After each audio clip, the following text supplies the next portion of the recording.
Hola a todos. La clase que les traigo para el día de hoy es lupus eritematoso generalizado. Está por la extensión que tiene el tema y considerado dividirla en dos partes. Una primera parte en la cual vamos a tocar los puntos de definición, epidemiología, etiología, fisiopatología y las manifestaciones clínicas. Todo esto basándonos en el UpToDate y la edición 19 del Harrison. Hay uno que otro artículo más para tocar temas de la fisiopatología, de epidemiología y del diagnóstico, que lo vamos a ver en la siguiente parte, que bueno, esas referencias las van a tener en su pie de página. Bueno, comencemos. El lupus es una enfermedad autoinmunitaria. Como ya conocemos, lo que autoinmunidad significa reconocimiento de anticuerpos hacia antígenos propios. Esta situación de que el cuerpo tenga antígenos propios es un poco ilógica desde el punto de vista que todas las células del organismo están provistas de receptores o de complejos de membrana, lo que es el complejo mayor de histocompatibilidad, que estas se van a encargar de que los linfocitos T y los linfocitos B no los reconozcan como extraños. Sin embargo, hay sustancias o proteínas que no están en contacto con las células del sistema inmune, que a la redundancia, cuando ya entran en contacto, van a ser catalogadas como anticuerpos, como antígenos, perdón, eso lo voy a explicar más adelante. Estos anticuerpos que van a reconocer a los antígenos propios van a tener el mecanismo similar al de cualquier otro antígeno de reconocimiento, presentación, coestimulación, etc. Y per se no son los que van a generar enfermedad. Los que van a generar la lesión tisular y la afección multiorgánica va a ser la adherencia de estos complejos inmunes en los tejidos periféricos, ya sea el riñón, ya sea el endotelio vascular, ya sea la piel, donde por el mimetismo, por órgano distal o por factores ambientales se depositan estos complejos inmunes y el complejo inmune como tal va a ser el que va a desencadenar una respuesta inmune ante ellos. De ahí es que viene la lesión. Afecta, y esto tiene que quedar bien claro, que afecta más a mujeres en edad reproductiva. ¿Por qué tiene que quedar bien claro? Porque en las teorías de la autoinmunidad se toca mucho el papel de los estrógenos en lo que es el desarrollo de la misma. En Estados Unidos, la única estadística que se tiene, según el NHANES número 3, que es del 99, es que la afección llega de 15 a 50 por cada 100.000 habitantes. Se sabe que las afecciones más a afroamericanos que a orientales. Sin embargo, a estas alturas ya no existe mucha la linealidad y la ancestría ya no es tan única, por lo tanto es que esta enfermedad ya actualmente es cosmopolita. A nivel mundial se tiene que una prevalencia del 0.06%, con una incidencia que llega de 1.8 hasta 7.6 casos por cada 100.000 habitantes al año. Estas estadísticas ya hablan pero de la enfermedad desarrollada, no hablan de las formas incipientes o de las formas silentes, donde es simplemente la presencia de anticuerpos, que estas pueden pasar desapercibidas a lo largo de toda la vida. En los niños, la mayor forma de presentación del lupus es la nefritis lúpica, y la cual también se asocia con mayor mortalidad. Según la Asociación Americana de Lupus y el Sistema Nacional de Vigilancia Epidemiológica de México, se tiene que aproximadamente son 5 millones de personas en el mundo que padecen de esta enfermedad, con una sobrevida que antes de la época de los citotóxicos y de los inmunosupresores llegaba si acaso al 30-40% a los 10 años. Ahora se tiene una sobrevida del 80% a los 10 y a los 20 años del 65%, con la mayor causa de mortalidad que viene a ser la nefropatía en estado terminal o los eventos vasculares, ya sea a nivel cardíaco o a nivel cerebral. Con la etiología, en realidad el origen que tiene el lupus es desconocido. Sin embargo, hay teorías que plantean que existen factores del medio ambiente y factores propios del huésped que van a unirse todos ellos para desarrollar la enfermedad. Es así que la heredabilidad juega un papel importante, pero no exclusivo. Tan solo se tiene un 76% de las causas de lupus como atribuibles a la heredabilidad, donde los gemelos monocigotos son los que llevan la peor parte, teniendo una prevalencia del 48%. Y como en cualquier enfermedad autoinmune, tener un familiar con lupus nos incrementa en un 10 al 20% la posibilidad de desarrollo. Entonces, en esta heredabilidad que habíamos dicho que es del 76%, ya se han identificado distintos polimorfismos, distintas mutaciones en algunos genes específicos que van a ser los encargados de crear las condiciones propicias para el lupus. No es, a diferencia de todas las enfermedades que podemos ver, no es un solo factor el que afecta. En este tiene que ser todos los factores posibles que generen nuevamente el microambiente necesario. Los mayores los polimorfismos que más se han identificado han sido en los genes de los receptores de proteína del complemento, de los receptores gamma de la fracción Fc de los anticuerpos, el receptor 3 alfa de la proteína G del receptor Fc, PAR1, HLA-DRB1, C2 y C4, que estas son del complemento, los cuales son candidatos para susceptibilidad. El hecho de que sea candidato no significa que exprese enfermedad. Todos estos se localizan en el cromosoma 1, ya sea en el brazo largo del cromosoma 1 o en el brazo corto del cromosoma 6, del cromosoma 4, en los distintos locis.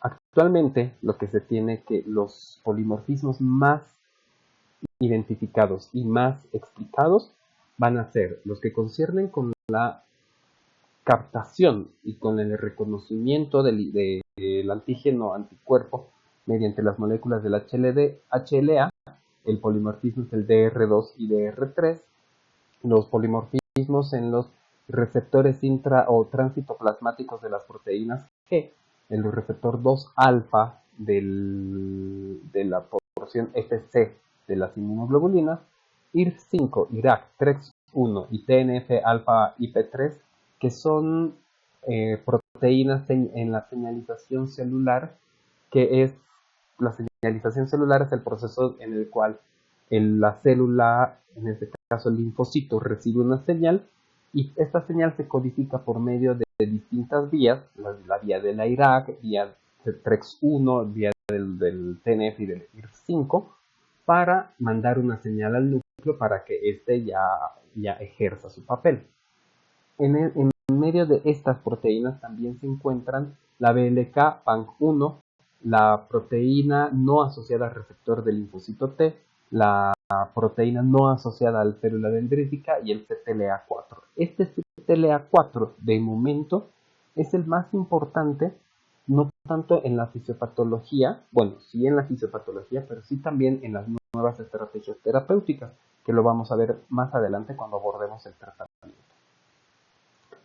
Bueno, entonces con todos estos polimorfismos reconocidos ya tenemos el primer paso, que es la presencia de alteraciones genéticas que vuelven susceptible a un individuo. A estas alteraciones genéticas tenemos que aumentarle condiciones hormonales y condiciones ambientales, las cuales en su conjunto, estas tres, van a inducir a que las células T pierdan tolerancia en cuanto al reconocimiento de lo propio del extraño. Tolerancia es que un antígeno ya no desarrolle enfermedad. A eso se define tolerancia inmunológica. Entonces, cuando nosotros tenemos una célula extraña al organismo, esta va a ser reconocida como antígeno independientemente de la naturaleza de la misma. Pero si es propia, entonces ya se sabe que per se tiene tolerancia. Esta pérdida de tolerancia a estas células hace que se produzcan autoanticuerpos. Directamente anticuerpos anti-antígenos propios.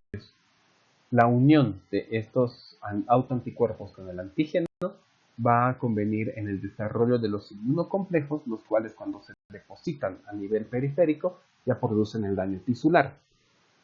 Ahora, partiendo desde lo que es la respuesta inmunitaria, normalmente la célula presentadora de antígeno profesional es la célula dendrítica.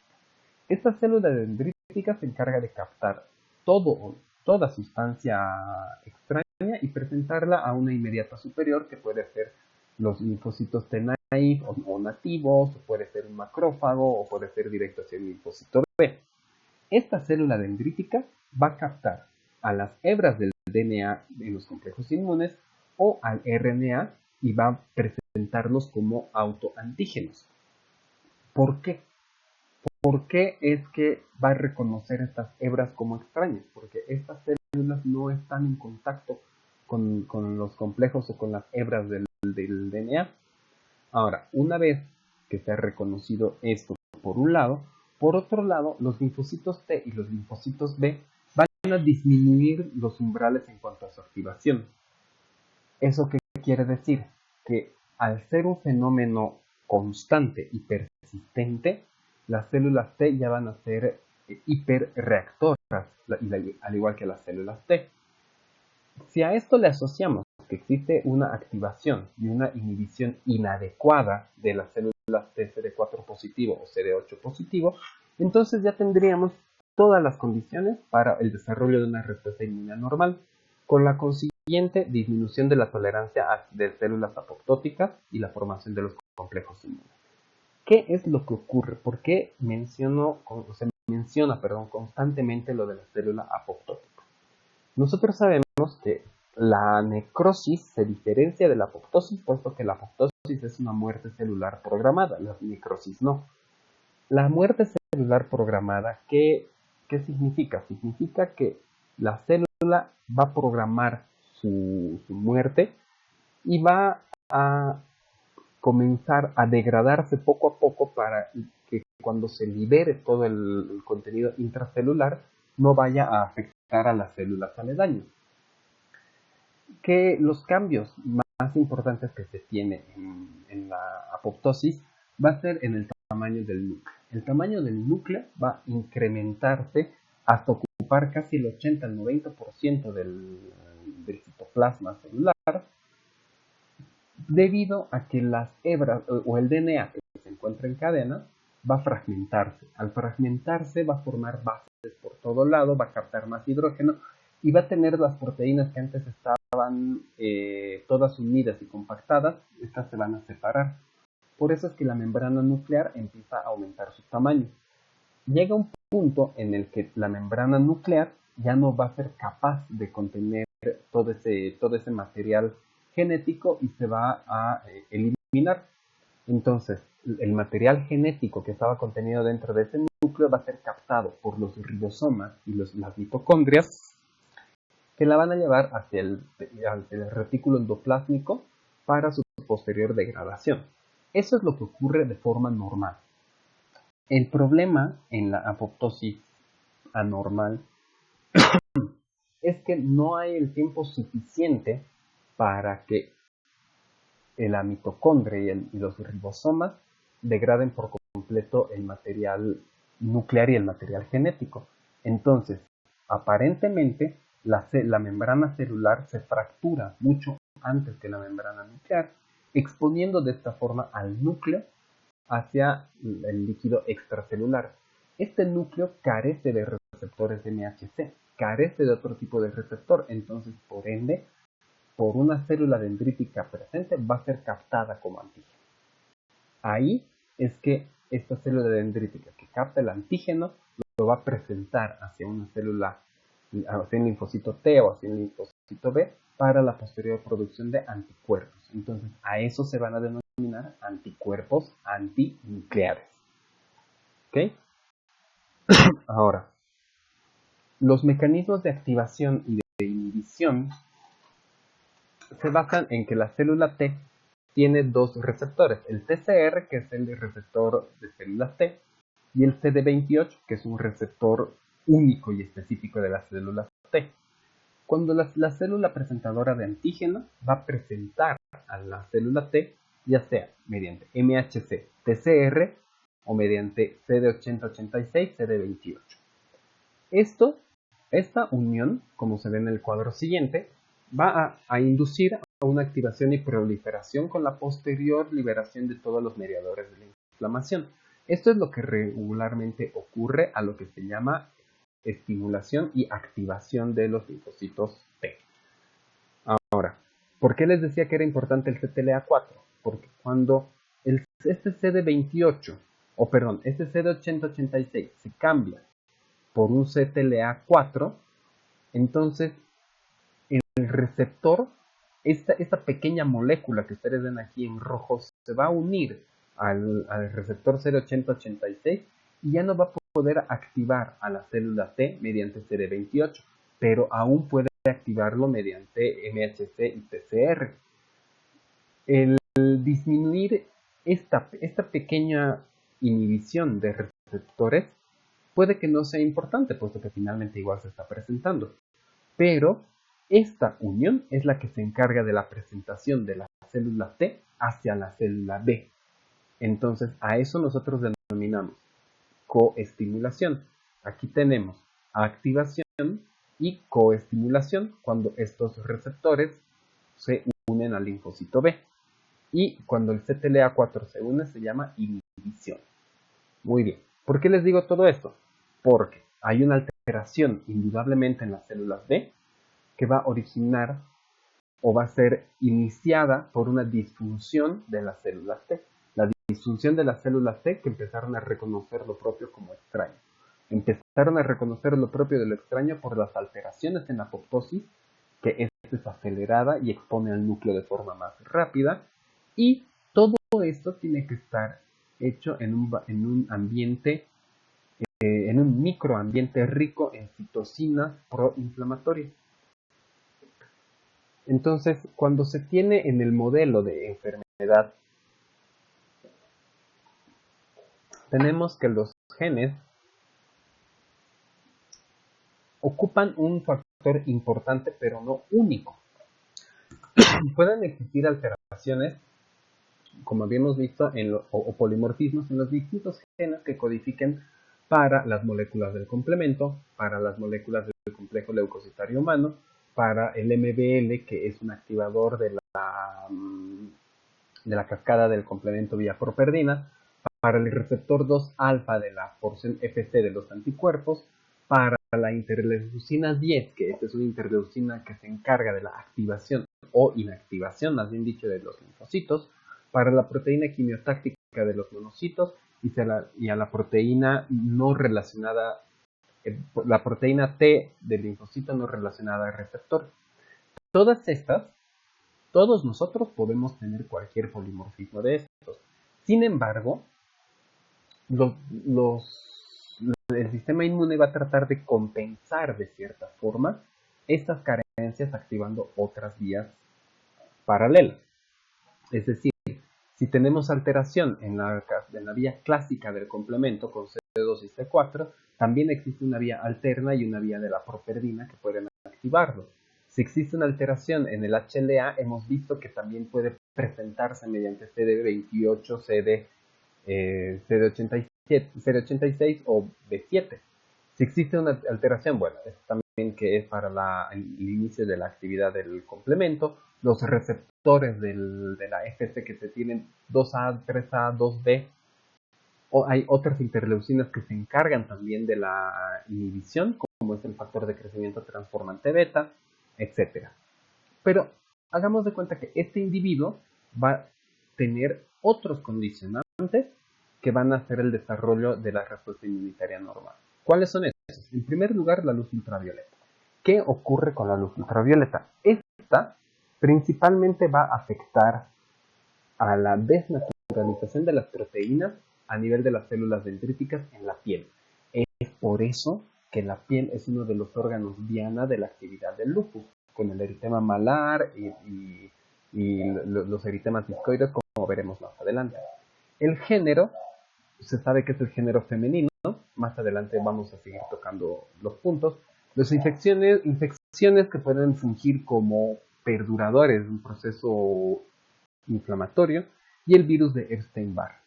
Todos estos factores, cuando se unen lo genético con el ambiente, ya se encargan de la respuesta inmunitaria normal.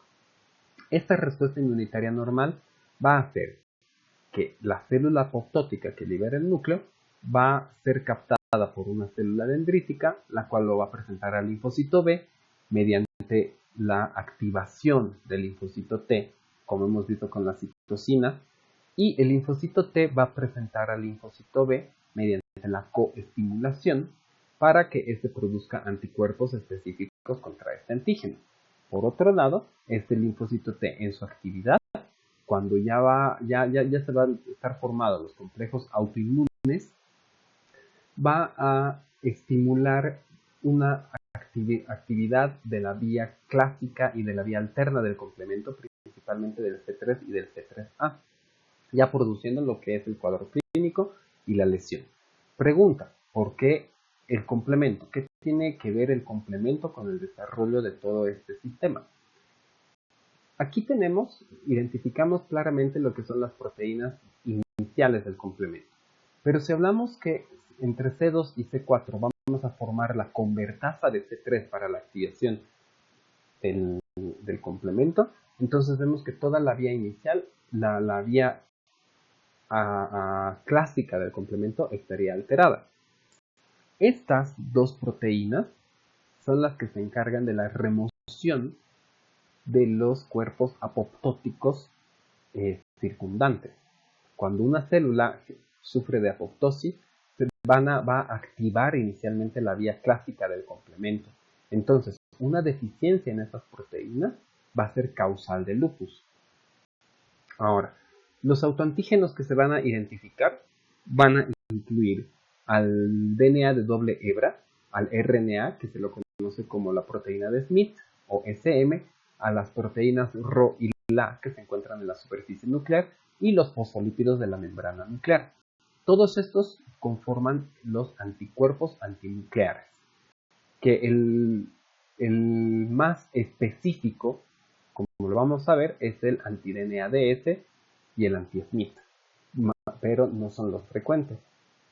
Ahora, la inmunidad va a acompañarse del ambiente propicio, del microambiente propicio en citocinas, donde existe un incremento del TNF-alfa, los interferones tipo 1 y 2, los estimuladores de citocinas de linfocitos B y de la disminución de la hiperleucinaria. Entonces aquí ya tenemos exposición de los antígenos y microambiente propicio. Todo eso va a hacer que sabemos que los linfocitos T y los linfocitos NK por lo general producen hiperleucina 2 como mecanismo de perduración y de inhibición para el factor de crecimiento transformante beta. Como esto no se va a producir de forma suficiente, entonces la actividad y la regulación de los linfocitos TCD4 o helper y CD8 o citotóxicos va a estar incrementada.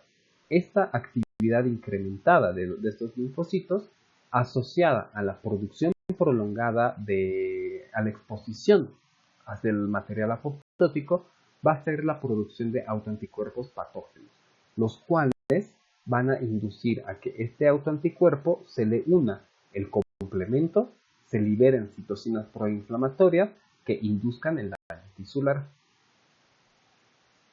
Vamos a tocar uno por uno de los factores, lo más relevante de cada uno.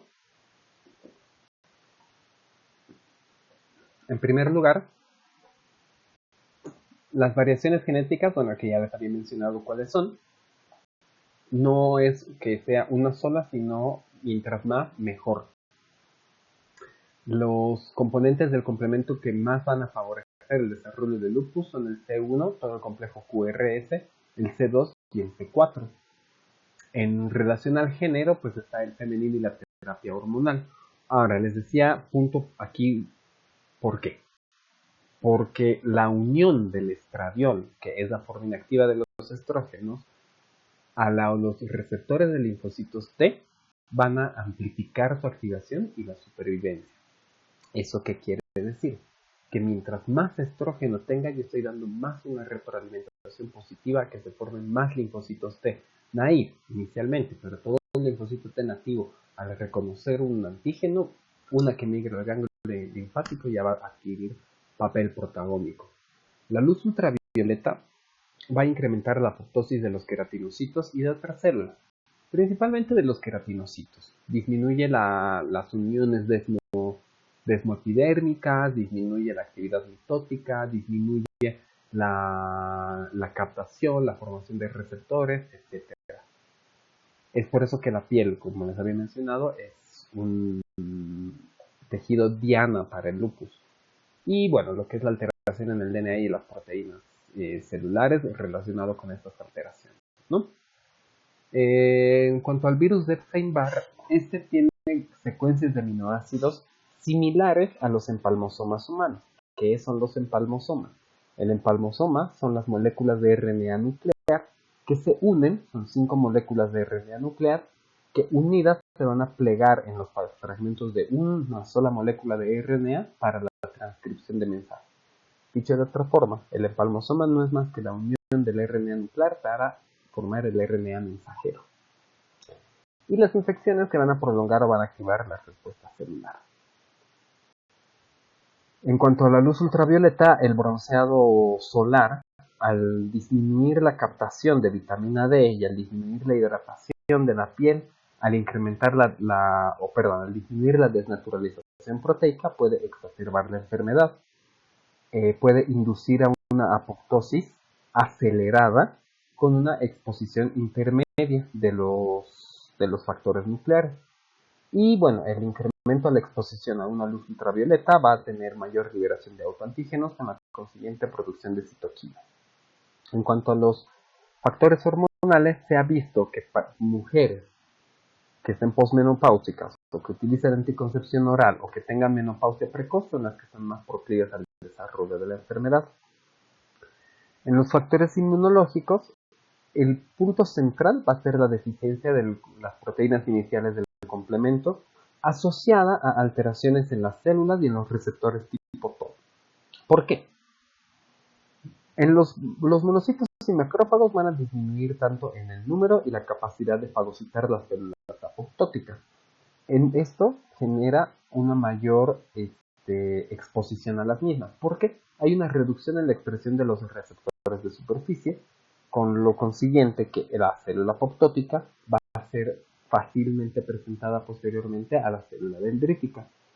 En los polimorfonucleares va a disminuir la actividad quimiotáctica con una degranulación secundaria alterada. No va a haber un reconocimiento de patógenos normal. Este va a ser defectuoso por las alteraciones que existen en los receptores tipo TOL. En el complemento, bueno, ya lo he explicado, en los defectos en el C1, C2 y C4, y las células NK que disminuyen y que no proporcionan las señales necesarias a los linfocitos TCD4 para estimular la inhibición, más al contrario, lo que estimulan es una coestimulación hacia el linfocito B. Ahora, entonces sale la célula la célula apoptótica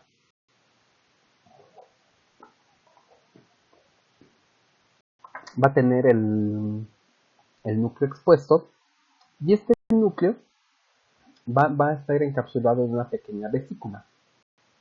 Esta vesícula contiene por dentro la cromatina. Esta lo que va a hacer es que va a ser presentada como autoanticuerpo, como vamos a ver en un esquema más adelante, que asociado a los factores intrínsecos de los daños en la inmunidad, como es la deficiente actividad del sistema FAST y FAST ligando, que son los que inducen la apoptosis, van a ser potenciales exacerbadores de una célula T autorreactiva. Esta vesícula apoptótica va a contener los autoantígenos, como es la cromatina, la cual al liberarse va a conducir a la autoinmunidad y la posterior formación de los complejos inmunes. Aquí tenemos en el esquema paso a paso de qué es lo que ocurre con la célula apoptótica. Entonces, en el punto número 1 tenemos la célula apoptótica con un núcleo que básicamente ocupó toda el citoplasma y que va a desplazar las dobles hebras del DNA en pequeñas vesículas de cromatina, las que tenemos aquí. Cuando estas vesículas de cromatina salen, van a ser captadas por un linfocito, por una célula dendrítica inmadura, que en cuanto capte al antígeno, lo va a presentar hacia un linfocito T y ya va a ser una célula dendrítica madura. Este linfocito T, mediante la coestimulación, va a inducir a que las células B generen anticuerpos. Esto es lo que ustedes ven aquí en azul claro, en violeta y en verde limón, son los anticuerpos de membrana. Un linfocito B inmaduro tiene receptor de membrana de célula B, que es el BCR, que está formado por cadenas de IgM o anticuerpos de IgM.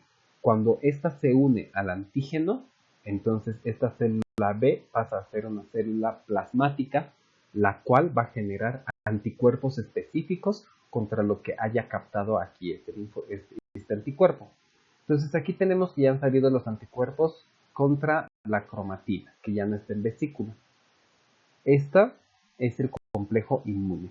Este complejo inmune nuevamente puede ser captado por una célula dendrítica y al ser captado por la célula dendrítica, teóricamente lo que va a buscar es atraer más neutrófilos para que estos ejerzan su acción fagocítica sobre el complejo. Esto lo hace mediante la liberación del interferón alfa. Este neutrófilo, mediante la netosis, que es la liberación de las trampas de neutrófilo, va a unir o va a liberar todos los productos de su degranulación para capturar los complejos, ya sea del DNA, del LR37 o del HNP, que son las sustancias que están contenidas de este lado. Estas mismas sustancias van a ser las cuales van a estimular a que los linfocitos B produzcan anticuerpos contra esto mismo. Entonces tenemos una preservación del ciclo, un circuito que constantemente se está autofinanciando, por así decirlo, autoestimulando. Vendría a ser el término. Ok, entonces eso es en cuanto a lo que es la patogenia de los complejos inmunes. Los anticuerpos, entonces, que salen a la superficie son anticuerpos antinucleares, pero los anticuerpos antinucleares van a tener otros sucedáneos denominados anticuerpos de extracción nuclear, que ahorita ahí los tocamos. La mayoría de estos anticuerpos van a ser dirigidos contra el núcleo en un 95%, pero existen otros que también son específicos, como es el anti-DNA-DS, que es específico casi de riesgo de nefritis, el RP1 o el RNP, que es el que se asocia con glucosis lúpica, el anti-SNP específico para el lupus, anticardiolipida y anticoagulante lúpico, que son los que se asocian con el SAF, y el antistona, que se asocia al lupus inducido por fármacos. Aquí tenemos un esquema de lo que es el DNA de doble hebra y la diferencia de los distintos tipos de anticuerpos. Tenemos el anticuerpo anti-DNA, que puede ser dirigido hacia el de una cadena cuando este DNA está fragmentado, o cuando es al de doble cadena. La diferencia está que cuando es de una cadena va a reconocer a las bases púricas o pirimídicas, a diferencia de los de doble cadena que reconoce a la poliribosa y fosfato. En el de una cadena reconoce los oligonucleótidos y la cadena ribosa fosfato como presentador de antígeno, y en el de doble cadena los pares de bases de desoxiguanosina, desoxicitidina y desoxadenosina, desoxitimidina. Los anticuerpos que tenemos en el lupus van a ser los anticuerpos antinucleares, que son los que ya les vengo comentando desde el principio, que alcanzan prevalencias hasta el 98%. El anticuerpo anti-DNA, que es el de doble hebra, de eso es double strain, eso significa DS, que es casi de predilecto para hablar de nefritis lúpica. El anti-Smith, que el anti-SM está formado por 6 especies del RNA nuclear. Por eso a este se lo conoce como el anti-RNP. También el anti-RNP, que está formado por un solo complejo de RNA nuclear, a diferencia de este que está formado de 6. Otros, habíamos hablado de las proteínas Rho y de la proteína LA. Entonces tenemos los anticuerpos anti-Rho y anti-LA. El SS era una denominación antigua que se hablaba porque estos eran anticuerpos específicos para el Sjögren. De ahí es el SS, de Sjögren Syndrome A, Sjögren Syndrome B. Son casi específicos para el síndrome de Sjögren. El antihistona es en lo que es el lupus medicamentoso, y el antifosfolípido, que son los para el síndrome antifosfolipídico, dentro de los que está la cardiolipina y el anticoagulante lúpico. Otros anticuerpos que son menos frecuentes, el antieritrocito, antiplaquetario, antineuronal y antirribosómico P, que esos sí se encuentran en menor proporción. El antieritrocito es bien importante, puesto que ese se va a encontrar, se lo va a medir mediante la prueba de Coombs directa. ¿Sí? El antiplaquetario es el que se encarga de la formación de la trombocitopenia, que es una de las manifestaciones clínicas en el lupus. El antineuronal es el que se relaciona con un neurolupus, que este incluye el anticuerpo antirreceptor de glutamato, y el antirribosómico P, que se asocia con la depresión y psicosis por lupus. Muy bien, entonces, ahora vamos a las manifestaciones clínicas. La forma clínica de la enfermedad es muy variable. Puede ir del leve, que es de forma sintomática, uno que otro síntoma como artralgia o signos cutáneos, una forma visceral grave, donde ya tienes más manifestaciones clínicas y con evolución muchas veces fatal, principalmente a nivel renal o cardíaco o pulmonar, y las formas intermedias, que estas son las más frecuentes, que hay largos periodos de inactividad entre la forma leve y la forma visceral. Los órganos que habíamos dicho que son predilectos para el depósito de los complejos inmunes son la piel y el riñón. En la piel lo que se encuentra cuando se hacen los estudios histopatológicos es la presencia de lesión de los queratinocitos basales, la lesión la presencia de un componente inflamatorio celular tipo el linfocito T, y que existe en zonas sanas depósitos de inmunoglobulina. En cuanto al riñón, al ser la principal manifestación de gravedad, ha requerido reiterados esfuerzos para poder detener el curso de la misma y anticiparse a los cambios. Se han hecho clasificaciones de la WHO, que es la Organización Mundial de la Salud, de la Sociedad Internacional de Nefrología y de la Sociedad de Patología Renal. Esta es la Sociedad Europea y la Sociedad Americana. Estas clasificaciones han convenido finalmente en estas dos. Estas dos, que son básicamente similares una con la otra, donde se tiene la clasificación de la OMS y de la ICM, que cuando hablamos de clase no hablamos de evolución, no son estadios clínicos, son formas de diagnóstico. Si se tuviera una enfermedad lineal en el cual con la presencia del anticuerpo ya se desencadena la enfermedad, entonces podríamos documentar la linealidad que tiene el compromiso renal. Como no se puede documentar eso, entonces se habla de clase. La clase 1, que es la forma más silente, es la nefritis lúpica mesangial mínima, donde la que antes se conocía como el glomérulo normal o con cambios mínimos. Básicamente no hay nada.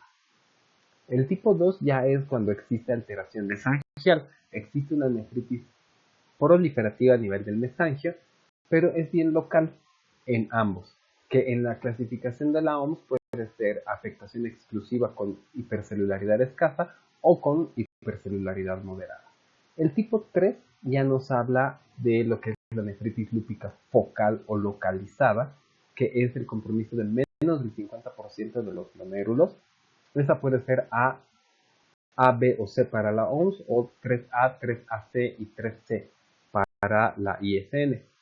A de lesión activa, C de lesión crónica. AC es de lesiones activas y crónicas. En el tipo 4 ya es cuando se tiene compromiso de más del 50% de los glomérulos, por eso se habla de nefritis lúpica difusa, que puede ser segmentaria, es decir, en un solo lugar, o global, en todo el riñón.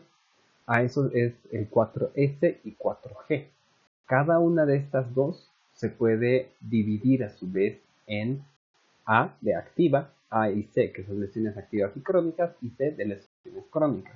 Entonces se tiene 4SA, 4SAC, 4SC, 4GA, 4GAC y 4GC. Por otro lado, en la clasificación de la OMS, se tiene sin lesiones segmentarias, con lesiones necrotizantes activas, lesiones activas y esclerosantes, todo lo que es esclerosis es crónico, y con lesiones esclerosantes. En la clase 5, que ya es la nefritis lúpica membranosa, donde aquí hay una diferencia importante en la clasificación de la OMS. ¿Por qué? Porque puede ser asociada o no a lesiones del tipo 2, del tipo 3 o del tipo 4, con cualquiera de estas. En la ISN simplemente la clasifica como nefritis lúpica membranosa. Y quizás la forma más importante ya es la esclerosante avanzada, que ya es cuando el 90% de los glomérulos se encuentran esclerosados sin actividad residual. O sea, pacientes que ya requieren terapia de reemplazo renal. En las formas diseminadas ya nos habla de un compromiso mayor de enfermedad. Eso quiere decir que las manifestaciones clínicas son más floridas y la mayor parte de los autoanticuerpos está presente. Estos pueden ir desde lo leve, la forma moderada, la forma grave, muy grave y fulminante o fatal. Va a tener episodios de remisión relativa, que va a ser asociado al tratamiento, y que van a variar de acuerdo a la frecuencia y al órgano comprometido. Principalmente las formas silentes se caracterizan por fatiga, malestar general, fiebre, anorexia, pérdida de peso. Ahora, vamos uno por uno a los sistemas comprometidos. En primer lugar, vamos con las manifestaciones musculoesqueléticas. Aquí, lo principal va a ser la artralgia y las mialgias, seguidas de la poliartritis no erosiva y deformidad de las manos en un 10%. Es muy importante recalcar que no hay erosiones articulares. Las erosiones son propias de la artritis reumatoide, no del lupus. La deformidad articular es casi exclusiva de la artritis reumatoide, no del lupus. Y cuando existe dolor unilateral o bien localizado, sugiere de necrosis isquémica de hueso que abarca hasta un 15%. A nivel cutáneo, que es donde más se presentan las manifestaciones, la principal viene a ser la fotosensibilidad. Esta ocupa casi un 80%. Esta fotosensibilidad es la presencia de eritema o de ronchas en las zonas expuestas al sol que desencadenan una lesión crónica.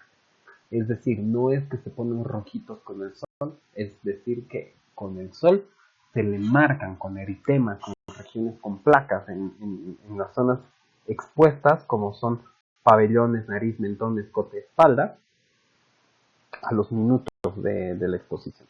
Eritema malar y las úlceras orales en estos porcentajes, la presencia de alopecia sin desescamación del cabello sin cicatrices, el eritema discoide y el eritema por vasculitis. Las lesiones son circulares, tienen bordes eritematosos hiperpigmentados con un centro atrófico y despigmentado. Lo vamos a ver más adelante. Manifestaciones renales es la proteinuria, más de 500 miligramos en 24 horas, síndrome nefrótico o la nefropatía terminal. Esta es indicación del uso de terapia inmunosupresora o citotóxica. En cuanto al sistema nervioso central, las manifestaciones, la principal es el trastorno cognitivo. Sin embargo, también pueden haber alteraciones emocionales y cefalalgia,